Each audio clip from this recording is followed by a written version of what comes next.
for game number 1. Thank you so much to our panelists, and indeed we are immediately heading into the knockouts in as early as day number 3. Welcome to the Caster's Desk. My name is Brigida, and for the first time, we will be together with Chantel to bring you game number 1 between Navi and Gaimin Gladiators. What are your thoughts on this sudden last pick Guinevere? In all honesty, I was actually surprised to see a Guinevere for a Navi PH, but you know what?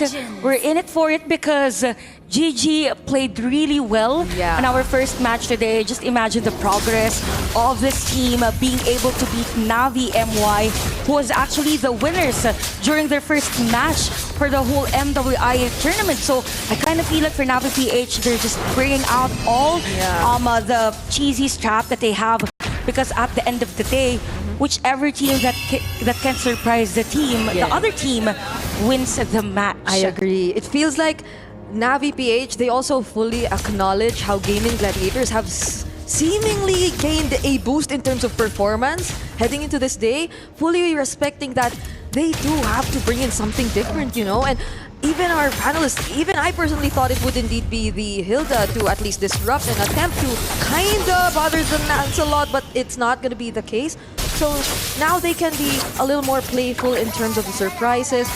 But this is something you expect, the matchup of the EXP. And of course, now that we see the EXP laners that are more on somehow very different in terms of skill set, we have Arlot versus CC, and we know CC is really more on diving on the back lanes. We have the Arlot that has the crowd control, so you have supplementary crowd control also with the Guinevere, who is, by the way, using the concussive blast. So just imagine the potential kill just from the Valtriquim alone, or even against the squishy players of a Gaimin Gladiators. But for GG and Navi PH, I really like that we somehow see a slower pace in terms of the early game, because they know that they should respect each and every other player with the capacity of the heroes that they have.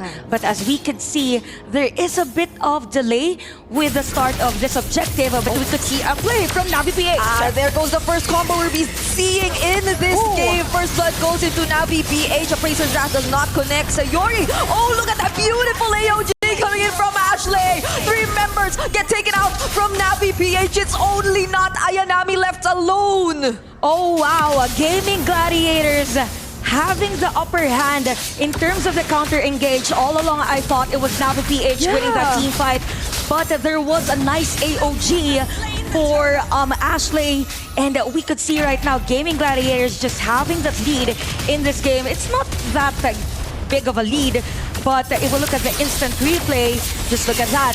So we have the kill against Arya, but then we have the counter engage with the AOG, hitting 3 players from Navi PH and eventually killing some more from Navi. Honestly, I thought the combination was so good. It was the energy eruption into the spatial migration. So it could have been an immediate pick-off for Navi PH, and I wouldn't say it was a matter of whether or not their damage was enough. It was Gaimin Gladiators had the immediate response. It was ready to answer right back, which was again the AOG. And that was just one of the many combinations we might see from Navi PH. There's also the Fury of the Phoenix into the spatial migration. But if Gaimin Gladiators always are ready to respond like that, this is going to be difficult. Yeah, and will we actually see the full potential, or Gaimin Gladiators just maximizing the damage that the Lancelot has? So we saw the difference in terms of the junglers on longer team fights. And then now that you've mentioned about the Fury of Phoenix, the Final Slash, and even the energy eruption, and it means to say that for Navi PH, it is somehow skill dependent. So it means that somehow all those skills should hit first, or at the proper target for them to be able to win a team fight. So Gaimin Gladiators just sustaining this lead around 500, 800 is already an advantage for them. So Navi PH is being pushed back on majority of the lanes, and we don't usually see it specifically on a Shinowan's lane. Oh, Natus execution already used, but there goes a Final Slash to answer right back. They will not be proceeding with this 1v1 just yet, but I agree. It seems like there are so many requirements for Navi PH and for their lineup to work. But hold on, down bottom! Not Ayanami. Fortunately has the flicker. So she was able to get away. And now, Keishi, they're the ones holding the objective. But Nicolette might be able to make it. Oh, Amore gets bursted down, forces out the flicker from her. Fury of the Phoenix will be enough to stop Sayori. And now there goes the AOG once more. Look at the follow-up damage from Gaimin Gladiators. They take out Keishi and not Ayanami. She puts herself in a very difficult position. Gets taken down by Sayori as well. And Aria, they might not let Mirai go, but she has the flicker. But it's another win for Gaimin Gladiators. Oh wow, Gaming Gladiators, just the layering of skills is there. And I gotta say for Navi PH, I think they're caught off guard. If I remember correctly, not Ayanami used the final slash at the bottom lane as a warning. As a warning for Nicolette that whatever happens, I will set up a play against you. But looking at the instant replay, it's just Gaming Gladiators with the layering of skills. And again, another nice AOG, and the usage of the Revitalize was really on point as to why Gaming Gladiators was able to deal that damage against the rest of the players of Navi PH. And imagine 2.9k gold lead against a team that has the defending champions from MWI 2024. And it feels like for Navi PH, the initiation is just all over the place. We even saw not Ayanami diving, even though there were no players with her. But we see a Vincere AOG for Gate GG. Okay, they tried to fully commit on the spatial migration. They caught Aria, but she still gets to survive somehow. There's the regen as well. So even that attempt, it was not successful for Navi PH. I think like for Navi PH, the real struggle here also is most of the time we see them have the edge on the latter portions of the game as long as the Shinoa has the farm. But if we look at the map right now, I think it is difficult for Shinoa now to have the lead or potentially get those items because they are forced to group up like a 5v5 composition, even formation for Gaming Gladiators. They're just continuously bringing pressure in all lanes. And I gotta believe that this is not the usual Gaming Gladiators and not the usual Navi PH that we see. It feels like Gaming Gladiators just woke up at the right side of the bed. there has been so much preparation, I feel, for this game, for Gaming Gladiators. It seems like they really know how to answer back to Navi PH. They kind of like anticipated majority of their playstyle, and even that attempt from Navi PH gets denied just because of how alert Nicolette is in terms of using this Lancelot. They're trying to hold on to this mid turret. Arya gets to be the target of the final slash, but they won't have enough damage just yet. And this is all mere distraction because Nicolette, look at what she's doing. Yeah, imagine, right? It's just they're pushing back a Navi PH, and I gotta say, for Ashley, she's doing a fantastic job. Not just from the AOGs, but also from the Unbreakables, just taunting the players of Navi PH. So there's no potential threat yet from Navi PH. That's why Gaming Gladiators just pushing and even taking all the resources. And you don't really want that to happen if you have the Irithel, you even have the Fredrin. Just look at the lead. You have 6k for Granger, for Panda, and Shinoa is at 5.1k.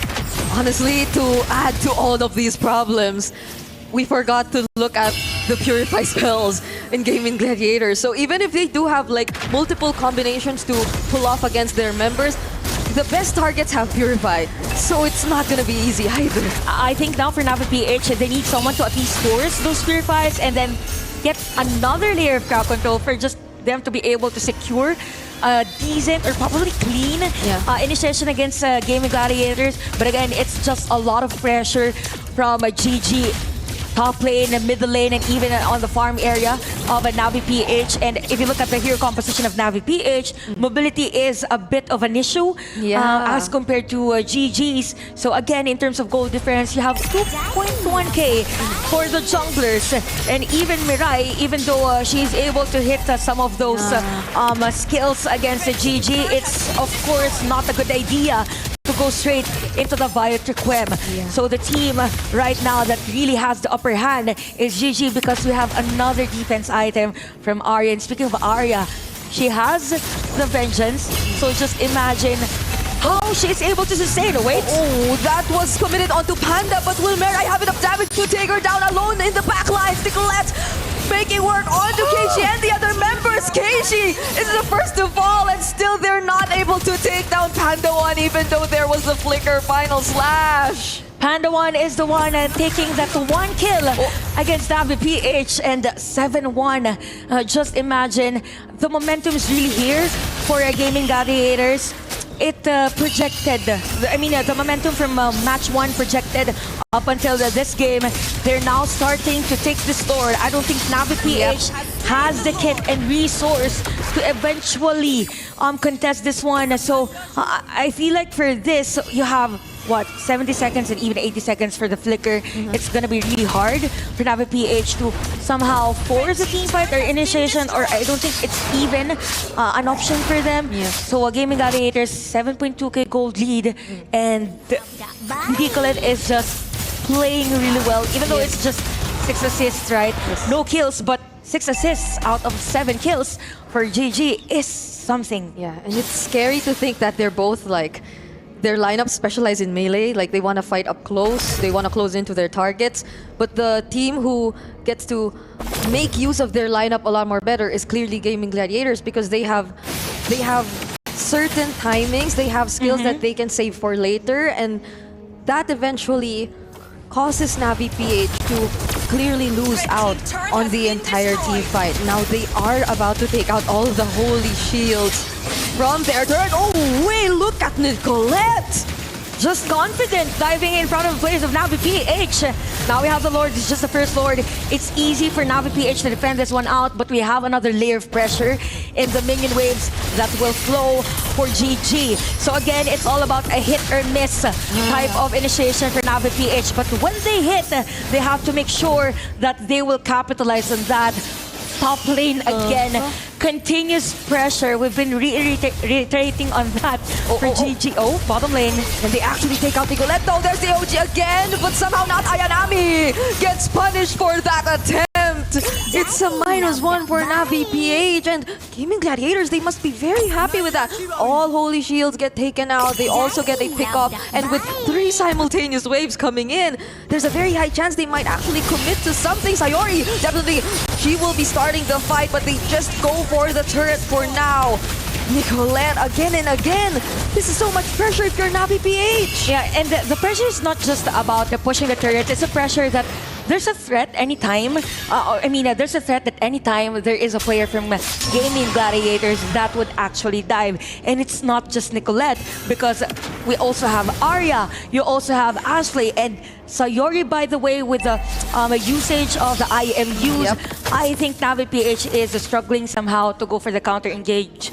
Just look at the damage dealt for Panda 1, 41,000, and the next 2 players are still from Gaming Gladiators. Sayori is on a 404, and Perfect KDA. it's perfect KDA. And I think for the past few minutes, she's been getting the Fury of the Phoenix. Yep. So imagine, even if it's not the curtain call and the AOG committed committed right after each other, it can be the Fury of the Phoenix and the AOG. So that's a lot more problems for Navi PH, because wherever they are, even for the backlines, it's gonna be crucial for them to keep themselves alive. Because if they get to pull off that combo successfully, then the follow-up, it's gonna be Nicolette for sure. She's just gonna dash through everyone and reach the backlines. Yeah, a lot has been said for Gaming Gladiators, but for Navi PH, let's see how they will play fair against this GG. We have Mirai and Shino at the back, but at the front, there's a set of play.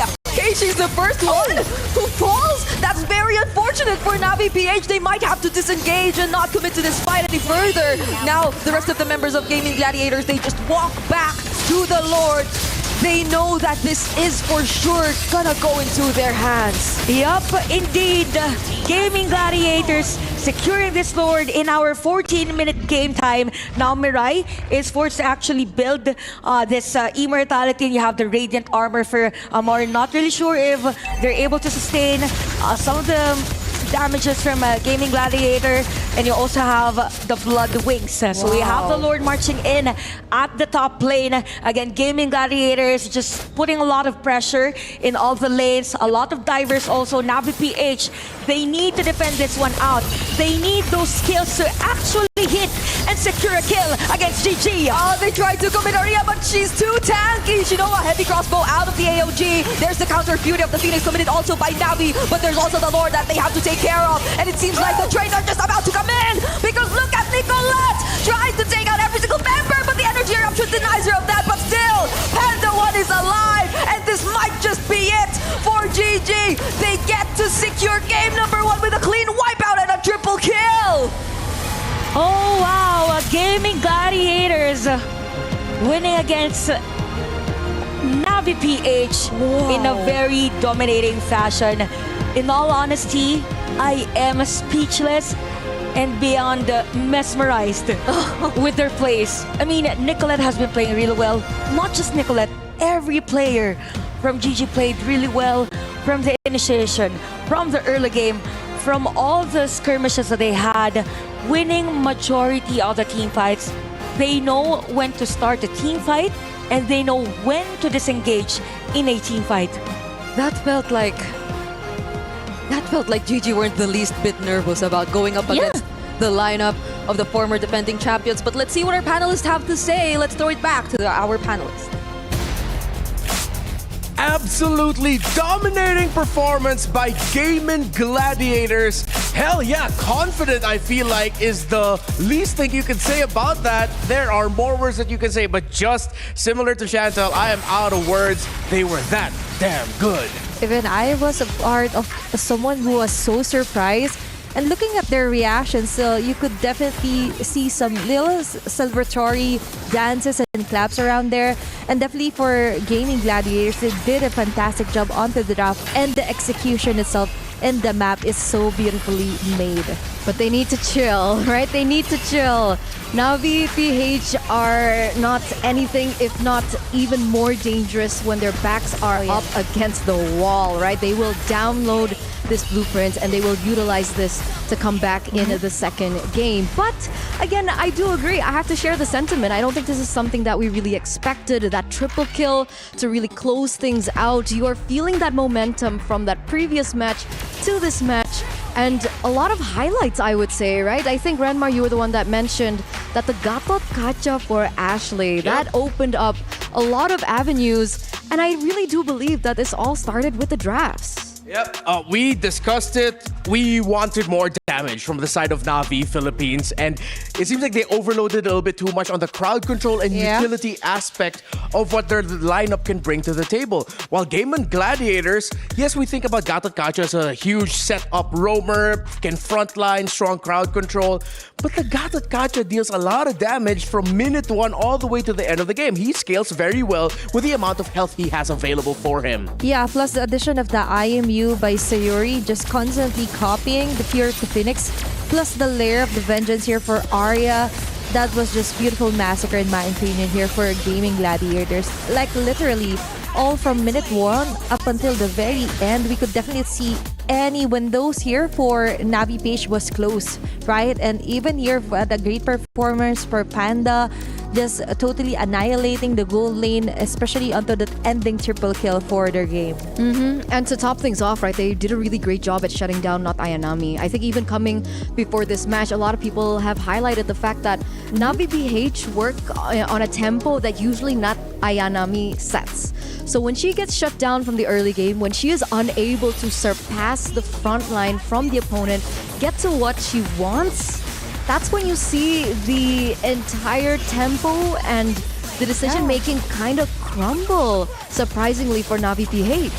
Very obvious here is the link up between Arya and Ashley. They alternated their moments of, okay, which one of us is going to be frontlining? Most of the time, it's actually Arya on that CC. Where if you are a CC and you see 2 members of the opposing team sticking side by side, you're gonna right away throw that curtain call, which makes it even easier for the Gatot Kacha to go in with an AOG that will almost always secure 2 kills already for Gaming Gladiators. And a very good layer there for the Fury of Phoenix, right? Remember, after they're being chased down, Navi PH is trying to run for their lives, but then there's the crowd control and the damage just isn't there. We've mentioned that even though I predicted that Zetian will be a perfect mid laner here for Navi PH, but on the other hand, it wouldn't be so effective if all your side lanes will be shut down at the same time, right? For not Ayanami, she didn't serve well, and that is very important, being one of the pillars, right? You need to serve your teammates well just so they could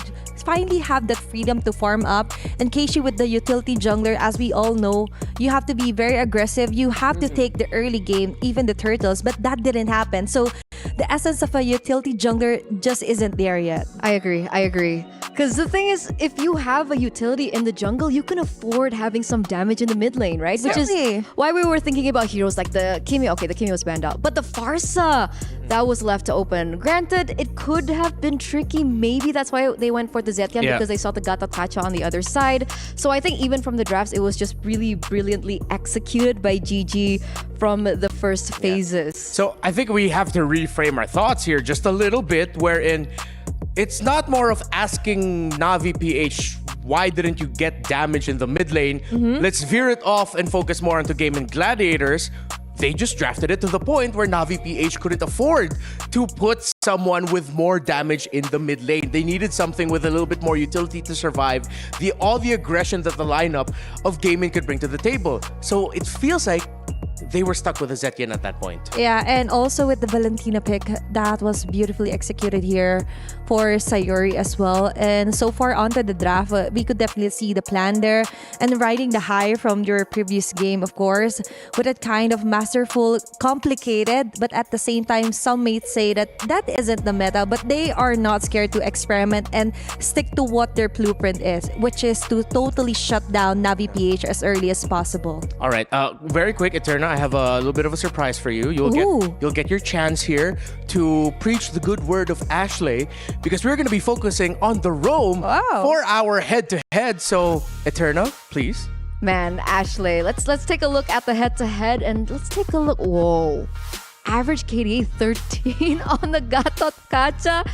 That's kind of crazy, guys. It's really crazy.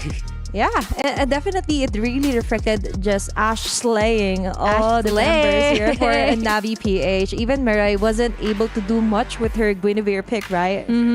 I think it's also important to highlight that percent KP, right? 93%. Sheesh. So everything that you mentioned earlier on, Athena, with the layering of skills coming in from Sayori as well as the Gatot Kacha, just is exuberated by the fact that she has a 93% KP, which means that she was involved in several of the skirmishes, and she was the one to mediate and facilitate all these crazy plays for everyone else on the team. Yeah, and you can see here the one who suffered the most on the side of Navi PH is actually Keishi, their jungler, getting the highest damage taken per minute at around getting close to 8,000, while Panda, of course, was just completely fine, farming up, getting the resources, getting the kills when she needed. So Gaimin went here, obviously, with a very clear game plan. They got a comfort for Ashley. Everyone just looked perfectly in sync with one another. And that's what I loved about it, right? Because it's killing two birds with one stone. If we're talking about comfort, we also saw that, of course, Nicolette was able to get her comfort hero in the Lancelot, and also the age-old... Yeah. Okay. Also, the age-old counter picks between the Fredrin and the Lancelot, because when the Fredrin started to get more popular in the meta, people were thinking, all right, how do we counter this Fredrin in the jungle? How do we find a little bit more utility to work with? Because it was a answer to the Joy back in the day, and one of that was the Lancelot, right? So the Lancelot comes through. It's a comfort pick as well. And in terms of damage taken onto the Fredrin, I do believe that it's also an intelligent pick coming in from Sayori with her itemization, where she picked up the Wishing Lantern, noting that she would do most of the damage to the front lines instead of the back line heroes. Yeah, and so now I have to go back a little bit to what Navi eventually picked up in the roam, because they had to swerve the Arlott into the EXP lane, and then they put the Guinevere in the roam. It felt like, was that the choice you would have gone for? What did you just feel overall about the Guinevere roam? To be honest, that was a bit of an overkill onto the crowd control. You already have the Zetian, right? And then there was some kind of a question before we show it over to our casters, like, is there room to flex? But of course, they really flex it onto the roam and then transfer the Arlet overall onto Not Ayanami. But the problem with that is, yes, you have so many crowd controls, you have so many uses for what to hold back onto Gaming Gladiators. But the burst, where is the burst, right? Even with the proper items for Azetian, I really do think it's lacking, especially you already had the utility jungler, right, with the Fredrine. And so far, Shinoa really had a hard time because her lane was shutted too early. So for Navi PH, you really do think they really have to rethink their strategies. Even more so if there's a get at Kasha, I should... Anyway, Get at Kasha will be open for game number 2. But so far, if ever it wasn't banned out before I spoke that, even Farsa, even though it would have a hard time, but at least it would have this fighting chance if ever onto the mid lane for game number 1. But that's it. Yeah. Right. All right. So here we are now, the game number 2 draft. Again, the defending champions are now one game loss away from being eliminated from this year's MWI, with Gaimin Gladiators, the hope of North America, one win away from advancing into the semi-final stage. Hayabusa getting taken away so that Nicolette won't have one of her best assassin options available for her, while Gaimin Gladiators leaning a little bit more towards just taking out the best picks in the meta that we have. 1-1 gets taken out. Baksha might be the setup here for Navi for their first pick, if ever it's available for them. That's the struggle of working on red side, right? You have to go for the priority bans. You can't really swerve into the comfort or the respect bans towards your opponents, which is something that Navi is definitely capitalizing over here in game number 2. We're looking at the Kalea that was banned out in the first game, whether or not she's going to be left open as well. I think it's an option that they can ban out here, considering that they have found a lot of success on the Kalea. But is that a CC last ban for GG? Yeah. Yes, it is. Okay, so it seems like Gaming Gladiators are telling Navi, like, hey, if you thought about first picking the CC like we did, we're not going to give it to you. Or they're already thinking ahead that CC could have gone into Blue 3. So that Gaming decided to take it out. I think we'll see by the first 2 picks as to why specifically the CC was banned by Gaming Gladiators. But as we mentioned earlier, Baksha available for the first pick for Navi. Yeah, actually they could go for a first pick Baksha, but remember there are certain heroes open, such as the Kalea, even the Phobius here for GG. But also on the other hand, they could just pick up somewhat of a shredder here, if ever. Just limit on to watch, you know, what could actually get, or even not Ayanami again. Yeah, it's really good flex coming through from Navi, right? So they can always flex it into the jungle, they can flex it into the roam position. Wow, shredders. Wow, okay. Like you mentioned, right? The Granger gets picked up very early here by GG, and the Lancelot. So, are they trying to bait another Iritel pick? I think that was one of my initial highlights as well, because naturally you would think that the Iritel would do a little bit better. I know Renmar mentioned it being a little bit 50-50, but the fact that the Iritel is still a lot more mobile, sometimes those skill shots that the Granger has doesn't land. Yeah. But it turns out the Iritel had a struggle, right? Shinoa struggled in that lane, but the Iritel still does come through once again. I think they're a little bit more confident, but here's the kicker. Here comes the Angela. It's Angela, Baksha together, and even the Iritel can benefit from the hard guard of the Angela. So Navi, a strong combo first 3 picks, but Gaimin Gladiators instantly showing their course at the beginning of their draft with the Granger and Lancelot. What could they close it up here in the first phase with? Before all that, for Navi PH, they're like, Iritel, yes, but there's a but, right? With the Angela pick. But for me, for GG, they're going to head onto a strong side lane, as we mentioned. They just need to somehow not level up, but to surpass what not Ayanami can do. Just totally outmaneuver them onto the early phases of the game, which what happened onto the early game for game number 1, right? Remember, onto the Little Wanderer, They were circling around. We thought Navi PH got it in the bag. And then there was a sudden turn of momentum wherein Sayori got a very nice kick, a very nice Terrify onto two members, and that was it for Navi PH. And for Navi PH right now, I'm leaning more on a setter type of hero here for not Ayanami, just so they could layer properly and give Shinoa Lair the proper avenue to just go for the free hits. She already has the hard guard, right? So you just need another layer of crowd control just so she would feel much more safer onto her lane. On top of that, they also need a tool to shut down the Lancelot. Right? Because with them committing with the Angela in the row means that they're lacking tools to really single target lock down this Lancelot. So that's why I think the Kalea ban here is brilliant. I'm looking at other heroes that could potentially stop the Lancelot, maybe the Cho or even like the Kufra, something of that sort. But I'm in a little bit of a conundrum here. Okay, what's the conundrum? Got him lined Because up in my sight. Your now, team is banning. if the Esmeralda stays in the EXP lane, which it should stay in the EXP lane, Yeah. what happens if the Baxia gets flexed into the EXP lane instead? Well, yeah.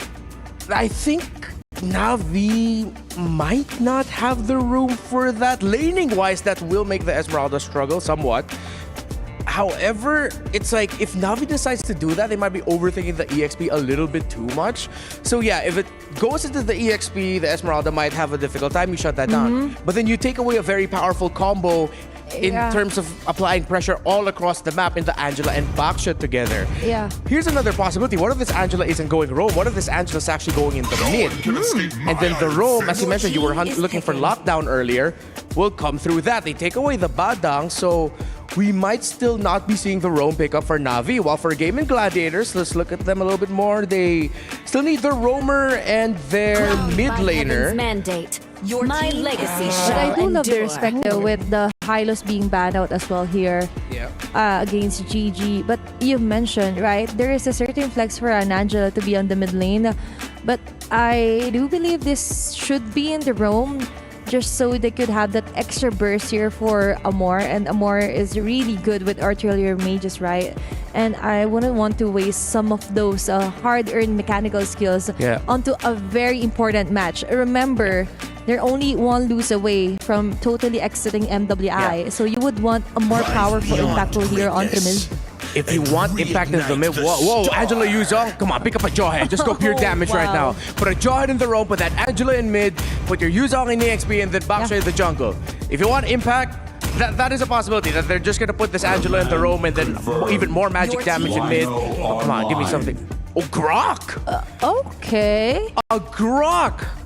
Is that a debut for MWI? I believe it is. I haven't seen a Grok. Yeah. No. Yeah, no, not just here. In a very long time, I also haven't seen a Grok. Yeah, even in other regions. We saw it in the wild cards, I think. Okay. Wild cards, yes, in MSC. The MWI, I believe this is the first stream A so far.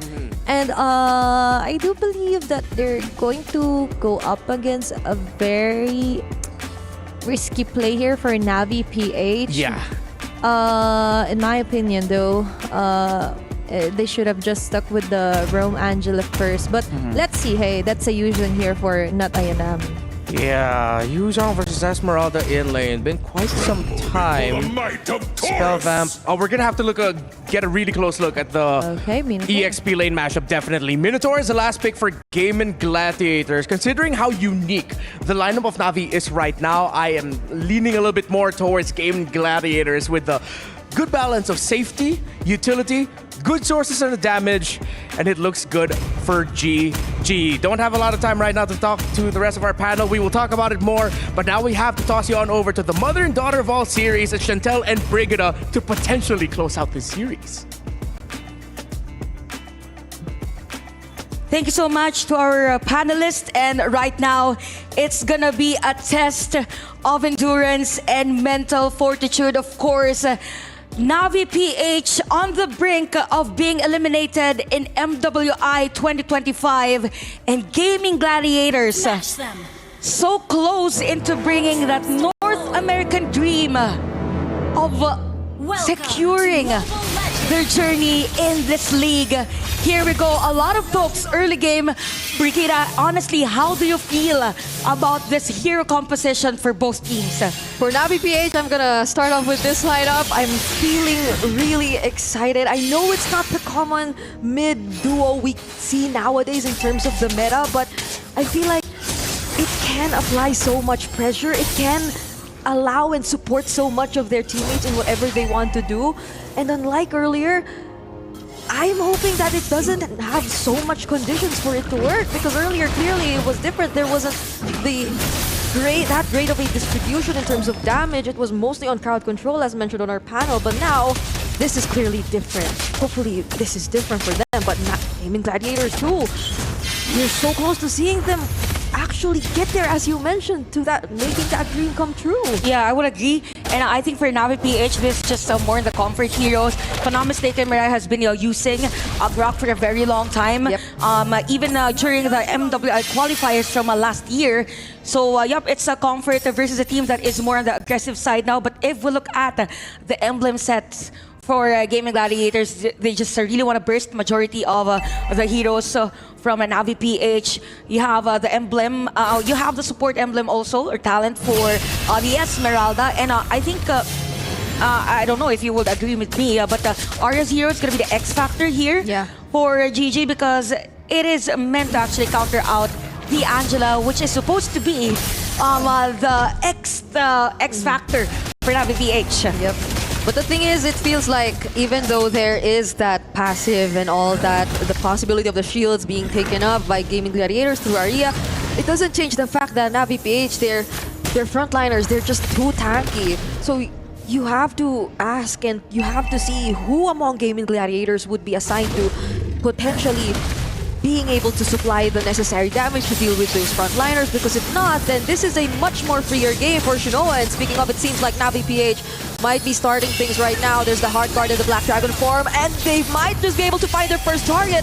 We're talking about Arya, and she's now very low, but she actually escapes thanks to that Purify. Yep, and we can see right now that for Nicolette, she's actually seen by Shinoa and about 2 players more from Navi PH at the top lane, able to survive.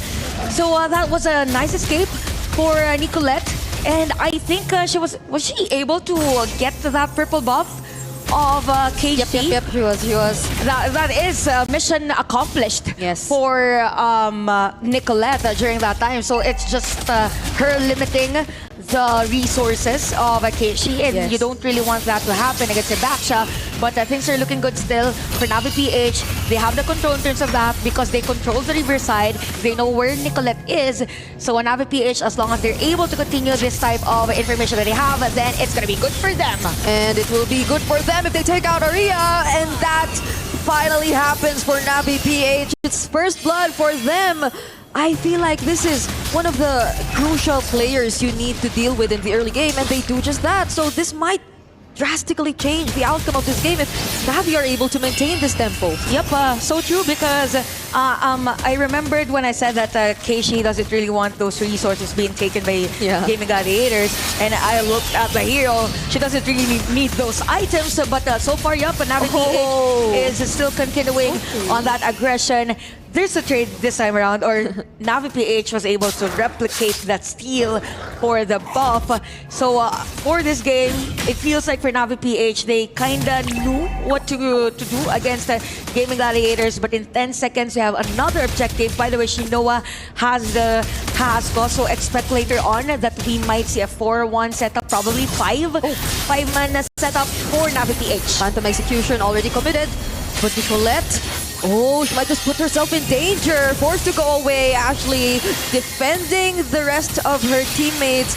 But this is some pretty great space created for Keishi. It seems like they can just immediately decide to take down this objective for themselves. Yep, and we can see right now for Navi PH, they will secure this turtle. And now it makes sense as to why Navi PH got the Grok. So because of the Grok, because of the passive also, she is not taken by those crowd controls. So we could see them, you're not hitting anyone from Navi PH. But the wild charge! It still lands onto Nicolette, the Fury of the Phoenix, to just somehow help Nicolette get out of danger. But now we're seeing the complete opposite. It's Navi PH who's more confident to start things up. And it's probably because of the mobility also of the heroes. You have the Baksha for Keishi, a lot of vision for them. And at some parts of the game, even if Amore is up the middle lane, she is able to go in a team fight because of the hard guard. So it's all about the movement speed.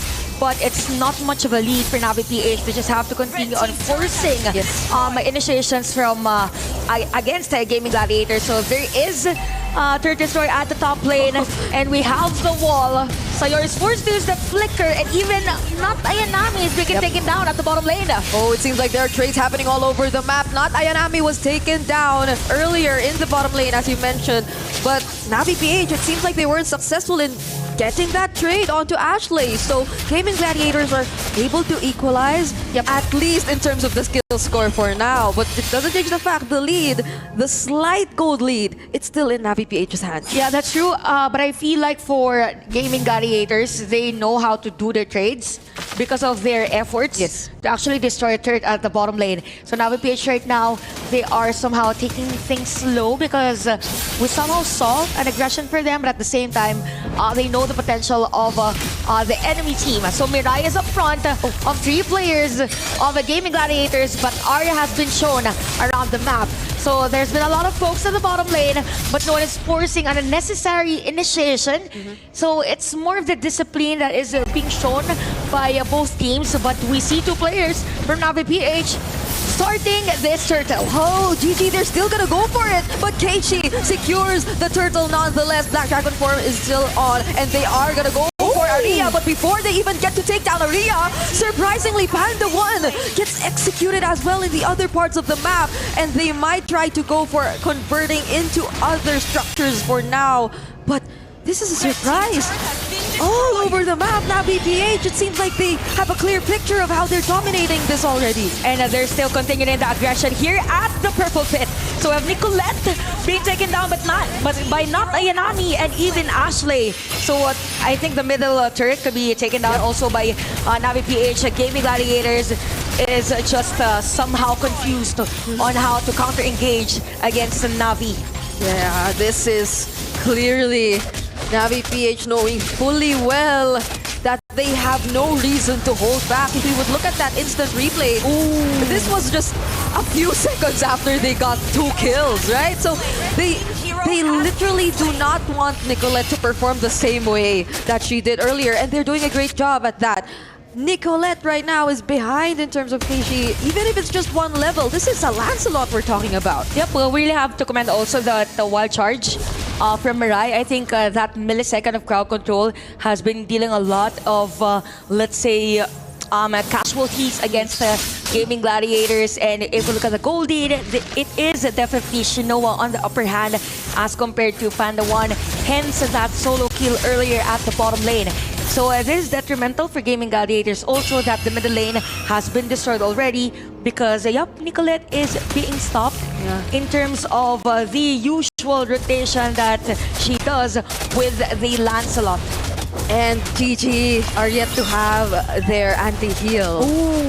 So the problem in terms of sustain for Navi PH, they still don't have a clear way to deal with it. Even though there is some damage from Panda 1 and Nicolette already, you need the anti-heal, you know? It's a Baksha and a Grok and the usual. Yeah. And given also the Baksha, it has that innate, right? That Taurus Bussans. And look at the damage from Shinoa. So she forced Ashley actually to use that flicker, which is needed for that surprise once here. Now we see Navi PH securing this Lord and 5.7k gold lead from the Filipino representatives. So even top lane could be destroyed anytime soon.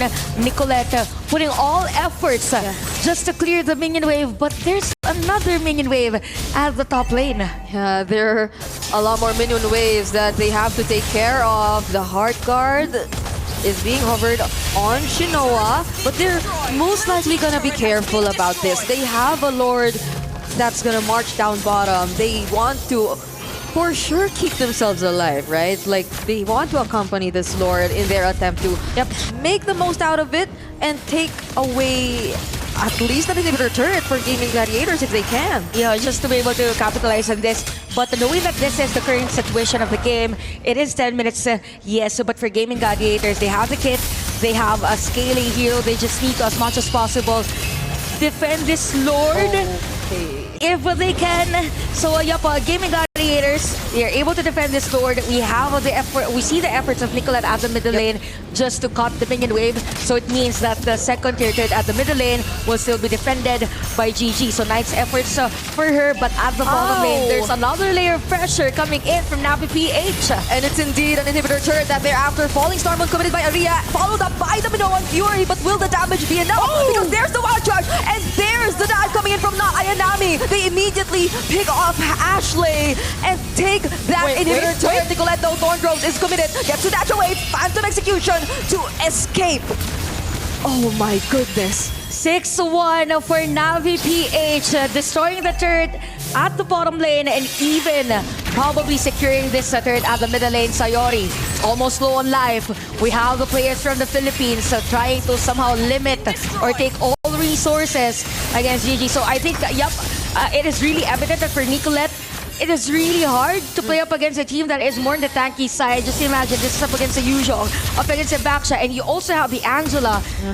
I mean, if they get enough items for Panda 1 or even have those stats with the Sky Piercer, then they can. But the struggle here is that they can't even have a kill right now against Navi PH, merely because of the idea that you have Mirai up front, even Baksha with a heart guard. And I think it would take some time for them to just have those items. And it seems like time is very important for Navi PH because they also have the fleeting time. So imagine just how many heart guards we can potentially see from Navi PH if they're always able to get pickoffs together with the help of the heart guard. So this is going to be tough for Gaming Gladiators. They have to keep themselves alive. They have to look for the damage. And they have to time their skills, their ultimates really well because we saw the intention, we saw the idea earlier. The Falling Star Moon and the Minoan Fury, it doesn't sound like a bad idea, but it has to be paired up with the right amount of damage. So it's now, it's all about the timing now for Gaming Gladiators, for the layer of the damage to be efficient against Navi PH. We saw 2 items being taken here by 2 players of Gaming Gladiators. We have the Sea Halberd for Panda 1 and another defensive item for Ashley. So we could see a little Lord dance on this game. 30 minutes per game. There is going to be a reset. Keisha is just finding the players of Gaming Gladiators. I'm not sure if Nicolette has been revealed at the middle lane. Not yet. But I think this is it. Finally gets revealed, and Shinoa is the first target for Gaming Gladiators. The heart guard is used onto Mirai. Is this the right decision? But not Ayanami nonetheless. Gets to take down Panda 1. But still Nicolette is alive and well. This might just be an advantage for GG as they also find a way to target Keishi. Amor left alone has the flicker, but the Phantom Execution is the Thorn Rose! You have 3 players down in Navi PH and Gaming Gladiators starting this Lord. You only have Mirai and not Ayanami to try and reset. They have the wall, yes, but is it enough to actually delay the potential secure of the objective? Not Ayanami is shut down by the hands of Arya and even Mirai, the only player left because Shinoa just has been respawned and Gaming Gladiators secure the Lord. What a win for GG! Just as we thought Navi PH, they were at the clear advantage, just as we thought Gaming Gladiators had so much to worry about in order to win a single team fight against Navi. I mean, I think it all started when they were able to take down Shinoa in the middle of the team fight, and the rest was just history for Gaming Gladiators. Lord will march in at the bottom lane. This is now the time for them for those spike in terms of damage. Even Panda 1 is already at level 15 and it comes to a point that we reach game equilibrium. Now for Gaming Gladiators, they are now able to equalize the situation of the game. They need to capitalize on this anytime soon. There might be a dive from GG. This feels like a different Nicolette now. This This doesn't feel like the Nicolette who was constantly being invaded a few minutes ago. Navi PH have to deal with the Lord first before they actually do anything. But Nicolette seems like she wants to keep the pressure going.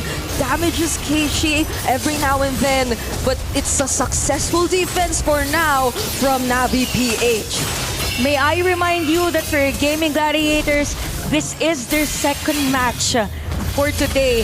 They went up against Navi MY during match 1, and they're playing up against another Navi team, this time around from the Philippines.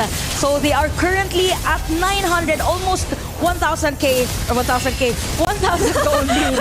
Look at Keishi! Oh no, the Fury of the Phoenix nearly caught up to Keishi, but now Shinoa is their second of the hard card with the window, and Fury into the Phantom Execution takes her down, and Panda 1 gets the last hit. Another crucial pick on the damage dealer of Navi PH, but not Ayanami. Will she be successful in this attempt? It's a no! Oh my goodness! 2 players down on this side of Navi PH. What a way to use that wing chant. Panda 1 is on fire. Somebody has to stop Panda 1, but the turn of the top lane has been destroyed. Gaming Gladiators almost there in trying to stop Navi PH on defending the crown. And this might just be it. They're just waiting for another minion wave though. They're just waiting. They're just counting down. Shinoa all alone. Will she be able to deal with the 2 minion waves that are marching towards their base? There goes Daddy Crossbow, but she gets immediately bursted down. And just like that, Gaimin Gladiators successfully eliminate Navi PH. We started the day with 1 Navi